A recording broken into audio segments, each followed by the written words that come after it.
मेरी शादी होने से पहले मेरी सास मुझे अपने साथ मेरी शादी का जोड़ा दिलवाने बाज़ार लेके गई। मेरी सास मुझे हॉस्पिटल लेके गई।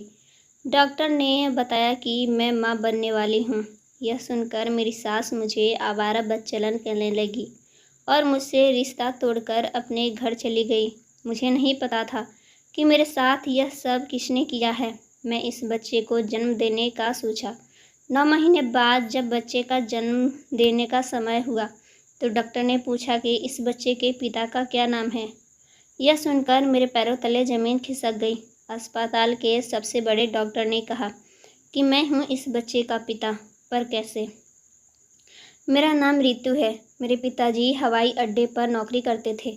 मुझे ऐसा लग रहा था कि मेरे जीवन में कभी कोई कठिनाई नहीं आ सकती। मेरे पिताजी सब संभाल लेंगे। जो लोग अच्छे पालन पोषण में पलते हैं, जीवन उनका इम्तिहान लेता है। मेरी माँ पिताजी से कहती थी कि लड़कियों को ज़्यादा छूट मत दिया करो, अपनी लड़कियों से ज़्यादा लाड प्यार मत किया करो। यह अपनी ससुराल में कठिनाइयों का सामना कैसे करेंगी? लड़कियां ससुराल में जाकर अपना आत्मविश्वास खो देती हैं। अब तक मेरी बेटी अपने घर में है, तब तक इनको कोई डांट भी नहीं सकता, क्योंकि मुझे पता है मेरी बेटियों का नसीब बहुत अच्छा होगा।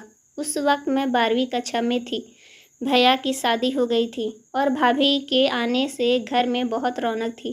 उन दोनों हमारे मोहल्ले में एक लड़का आया था जिसके बारे में किसी को कुछ पता नहीं था। सुना था कि वह अपनी बहन की तलाश में आया है। उसने कपड़े बेचने की दुकान खोली थी। जब मैं स्कूल जाती तो वह मुझे देखा करता और मुस्कुराता। मुझे बहुत गुस्सा आता। कई बार मैंने सोचा कि मैं उसकी शिकायत अपने पिताजी से करूँगी। फिर मैंने सोचा कि गरीब लड़का है, कौन सा मुझे कुछ कहना है। वक्त यूं ही बीत गया। मैं पढ़ाई में व्यस्त हो रही थी। कुछ लोगों उसे बहुत बुरी भला कहते थे और कुछ मोहल्ले वाले उसे निकालने को कह रहे थे। इसी वजह से उसने अपनी दुकान नहीं खोली। मेरी बड़ी बहन सालू किसी लड़के को पसंद करती थी। मेरे पिताजी नहीं मान रहे थे। मेरी बड़ी बहन सालू किसी लड़के को पसंद करती थी। मेरे पिताजी नहीं मान रहे थे क्योंकि वह लड़का अच्छा नहीं था। लेकिन मेरी दीदी अपने जिद पर थी। मेरे पिताजी नहीं मान रहे थे। जब मेरी दीदी ने आत्महत्या करने की कोशिश की तो मेरे पिताजी मान गए। तभी मेरी माँ ने पिताजी से कहा, मैं आपसे इसलिए कहती थी कि आप अपनी बेटी को ज़्यादा छूट मत दो। आपका थोड़ा सा भी डर होता तो सालू ऐसा कभी नहीं करती। पिताजी बोले, मैं सब इसके भले के लिए ही कर रहा हूँ। कल को यह लड़का उसको क्या खिलाएगा और क्या पिलाएगा? उसके तो घर वाले उसे रखना भी नहीं चाहते। कल को लड़के ने हमारी बेटी को छोड़ दिया तो हम क्या करेंगे? इसलिए मैंने अभी सोच लिया है कि अब मैं बड़े भाई साहब से बात करूँगा। अब हम कब तक इंतज़ार करेंगे? बचपन से ही बच्चों के रिश्ते तय हैं। इस मुश्किल समय में काम आते हैं। पिताजी भूल गए थे कि अब वह वक्त नहीं है जो मुश्किल वक्त में आने का काम आए, और ऐसा ही हुआ। ताऊ जी ने इस रिश्ते से इनकार कर दिया था। उन्होंने कहा कि वह ऐसी जगह अपने बेटे का रिश्ता कभी नहीं करेंगे। रिश्ते वाले बात तो बहुत पुरानी हो चुकी है। पिताजी का मन टूट चुका था। अब वह चुपचाप रहने लगे थे। दीदी के घर से भागने की धमकी दी तो पिताजी ने दीदी की शादी उसी लड़के से कर दी। यहाँ वह चाहती थी। सालू दीदी बहुत खुश थी। सालू दीदी बहुत ही खुदगर्ज निकली। उन्होंने ऐसे लड़के को अपने माता पिता के लिए छोड़ा जो बहुत बिगड़ा हुआ था। पता नहीं सालू दीदी ने ऐसे उस लड़के में क्या पसंद कर लिया। बच्चे को अपने माता पिता का प्यार क्यों नहीं दिखता, जो खुद भूखे रहते हैं और अपने बच्चों को खिलाते हैं। सालू दीदी की जब विदाई हुई तो पिताजी ने कहा कि आज से तुम्हारा हमारा कोई रिश्ता नहीं है। तुमने जिस लड़के के लिए अपने माता पिता को छोड़ दिया, आज से वही तुम्हारा सब कुछ है। मर भी जाओ तो अपने मायके मत लौटना। सब रिश्तेदारों में यही बात हो रही थी कि सालू ने अपनी मर्जी से शादी की है।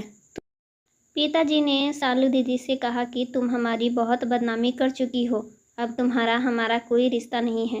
पिताजी बहुत परेशान रहने लगे थे। अब वह मेरी जल्द से जल्द शादी करवाना चाहते थे क्योंकि उन्हें डर था कि उन्हें कुछ हो न जाए। फिर पिताजी ने मेरे लिए एक लड़का ढूंढा, लेकिन वह किसी और से प्यार करता था और उसने मुझे साफ साफ शब्दों में कह दिया था कि मैं तुमसे शादी नहीं करना चाहता। तुम शादी करना चाहती हो तो कर लो, लेकिन ये याद रखना यह तुम्हारा फैसला होगा। कल को मुझसे कोई उम्मीद मत रखना। मैं हर हाल में अपनी पसंद की लड़की से ही शादी करूँगा। तुम्हारे लिए अच्छा होगा कि तुम ही इस रिश्ते से इनकार कर दो। और मैं अपने पिताजी को कैसे दुख दे सकती थी? उनसे कैसे कह सकती थी कि मेरे होने वाले पति राहुल किसी और से प्रेम करता है? पिताजी की तबीयत दिन ब दिन खराब रहने लगी थी। एक दिन पिताजी को हार्ट अटैक हो गया, जिसकी वजह से उनकी मौत तो हो गई। पिताजी को देखकर ऐसा लग रहा था जैसे पिताजी अभी उठ जाएंगे। चारों तरफ भीड़ ही भीड़ थी और चारों तरफ ऐसा लग रहा था जैसे पिताजी अभी बाहर से आएंगे और मुझे आवाज़ लगाएंगे। मुझे तो यकीन ही नहीं हो रहा था कि पिताजी इस दुनिया में नहीं रहे। मैं दरवाजे पर बैठी रहती और पिताजी के आने का इंतज़ार करती रहती। माँ ने कहा था, बेटा जो इस दुनिया से चला जाता है वह कभी वापस नहीं आता। यह सुनकर मैं अपनी माँ के गले लगकर खूब रोती। राहुल की माँ ने पिताजी के गुजरने के बाद मेरा रिश्ता भी नहीं तोड़ा। मेरी माँ ने राहुल की माँ से कहा कि ऐसे रिश्ते न तोड़े। लोग क्या कहेंगे कि रिश्ता क्यों टूट गया? मैं सबको क्या जवाब दूंगी? अब तो श्रुति के पिताजी भी नहीं रहे। राहुल की माता ने कहा कि मैं कुछ नहीं कर सकती। मैं अपने जवान बेटे को खोना नहीं चाहती। मेरी बात को समझने की कोशिश करें। अब मुझे पता चला कि राहुल की माँ रिश्ता तोड़ के चली गई हैं, तो मैंने माँ से कहा कि उन्हें पहले रिश्ता करने समय अपने बेटे को याद आना चाहिए। अब 2 साल बाद उनको यह याद आया था कि बेटे की खुशी से बढ़ के कुछ नहीं है। ताऊ जी ने भी सारी ज़मीन अपने नाम करवा ली। बुआ ने भी कोई कसर नहीं छोड़ी। वह हमारे बहनों की इज्जत खराब करती रही और सब ने हमें अकेला छोड़ दिया था। जिसे जो करना था वह कर रहा था। समय बीतता गया। मैं एक कंपनी में नौकरी करने लगी क्योंकि घर की आर्थिक स्थिति ठीक नहीं थी और भैया के कारोबार में बहुत नुकसान हो गया था। पिताजी के जाने के बाद अब हम भी बहुत कमज़ोर हो गए थे और बीमार रहने लगे थे। सालू दीदी के भी रिश्ते आने लगे थे। उनके रिश्ते 2 बच्चों के बाप या फिर एक बच्चे के बाप के ही आते थे, क्योंकि उनका पति उन्हें छोड़ चुका था। मेरी भी उम्र बीती जा रही थी। हालत ठीक होने का नाम नहीं ले रहे थे। मेरे बड़े भाई के बच्चे हो गए थे और मेरे छोटा भाई ने भी अपनी मर्जी से शादी कर ली थी। उसके जिस कंपनी में नौकरी करता था वह अपनी पत्नी को भी वहीं ले गया। उन दोनों को ही परवाह नहीं थी कि बहनों की शादी भी करनी है और हम माँ बेटी अकेले ही रह गई थी। मैं जब नौकरी के लिए जाती तो पिताजी की तस्वीर के आगे खूब रोती, उनको सारी बातें बताती। एक दिन मेरी बुआ का बेटा अपने दोस्तों के साथ मुझसे बदतमीजी कर रहा था और मुझे धमकियां देने लगा कि मैं उससे शादी नहीं की तो वह मुझे किसी के सामने मुंह दिखाने के लायक नहीं छोड़ेगा। मैं बहुत डर गई थी। मैं यह सब बातें घर पे नहीं बता सकती थी। एक दिन मेरी दीदी का बहुत अच्छा रिश्ता आया, पर दीदी शादी नहीं करना चाहती थी। माँ ने उसे बहुत समझाया कि मेरे बाद तुम क्या करोगी, तुम्हारी पूरी जिंदगी पड़ी है। माँ ने शादी का दिन पक्का कर दिया। दीदी का विवाह एक अच्छे लड़के से हो रहा था। भाभी को दीदी के विवाह का पता लगा तो उन्होंने कहा कि चलो अच्छा है, एक बोझ तो कम हुआ। यह सुनकर मुझे बिल्कुल अच्छा नहीं लगा। मैंने कहा, हम बोझ कैसे हो सकते हैं? हम तो अपना काम करके खाते हैं। पिताजी ने जो पैसे मेरी शादी के लिए रखे थे वह भी भैया ने खर्च कर दिए और मेरे मना करने के बाद भी माँ ने सारे पैसे भैया को दे दिए। और माँ ने जब भैया से शादी के लिए पैसे मांगे तो भैया ने साफ साफ मना कर दिया और माँ चुपचाप अपने कमरे में आ गई। माँ कहती थी कि रिश्ता कभी नहीं बदलते, तो फिर अब क्या बदल गया? एक दिन मैं अपने काम पर लौट रही थी, घर आ रही थी तो कुछ लोग ने मेरा अपहरण कर लिया और मेरा सब कुछ लूट लिया। मुझे मेरे घर के बाहर छोड़ दिया। मैं बहुत रोई। मैं अपनी माँ को सब कुछ बताया। माँ ने अपनी मौसी से कहकर मेरा रिश्ता कर दिया। मैंने कहा कि माँ, तुम तो सब जानती हो, फिर भी मेरा रिश्ता तय कर दिया। तो माँ ने कहा कि बेटी, इसमें तुम्हारी कोई गलती नहीं है। तुम इसके बारे में किसी को मत बताना। यह बुरा सपना समझ के भूल जाओ। मैं नहीं जानती थी कि यह सब मेरे साथ किसने किया है, कि वह लोग चेहरे पे मास्क लगाए हुए थे। शादी के कुछ दिन पहले मैं अपनी सास के साथ अपनी शादी का जोड़ा खरीदने मार्केट गई तो अचानक मेरी तबीयत खराब हो गई और मैं चक्कर खाकर गिर गई। मेरी सास मुझे अस्पताल ले गई और डॉक्टर ने बताया कि मैं माँ बनने वाली हूँ। यह सुनकर मेरी सास ने खूब तमाशा किया और रिश्ता तोड़ के चली गई। मुझे पता नहीं था यह जुल्म मेरे साथ किसने किया है, क्योंकि उस दिन उस सब लोगों ने अपना मुंह मास्क से ढक रखा था। मेरी सास ने मुझे बदनाम कर दिया। सब लोग मुझे आवारा बदचलन चरित्रहीन होने का ताना देते। मैं बहुत परेशान हो गई। मैं मरने की कोशिश की। फिर माँ मुझे समझाए कि समस्या से भागना नहीं चाहिए, उसका समाधान करना चाहिए। भैया भी घर छोड़ के चले गए थे, वह दूसरे जगह रहने लगे थे। मैंने अब सोच लिया था मैं उन लोगों को मज़ा दिखाऊंगी जिन्होंने मेरे साथ यह सब कुछ किया है। पहले मुझे इस बच्चे को जन्म देना चाहिए, फिर मैं उसके बदला लूँगी। अब वही लड़का हमारे घर पे आने लगा था जिसने कपड़े की दुकान खोली थी। वह बार बार घर आता, कभी कुछ सामान देने तो कभी कुछ लेने। मोहल्ले वाले तो यह कह रहे थे कि मैं शादी कर ली हूँ और वह मुझे माँ बनाकर चला गया है, और अब मेरी डिलीवरी का समय तो हो गया। वह दुकान वाला लड़का भी हमारे साथ हॉस्पिटल आया। डॉक्टर ने कहा कि इस बच्चे का पिता कौन है, तो उस लड़के ने आगे बढ़कर कहा कि मैं हूँ। यह सुनकर हमारे सर पे आसमान टूट पड़ा। मेरी माँ मेरे मरने पीटने लगी और गाली गलौज करने लगी। वह लड़का सब कुछ सुनता रहा। मेरी माँ ने उसके साथ मेरी शादी कर दी। जैसे ही मेरा बच्चा हुआ, वह लड़का हम दोनों को अपने घर ले गया।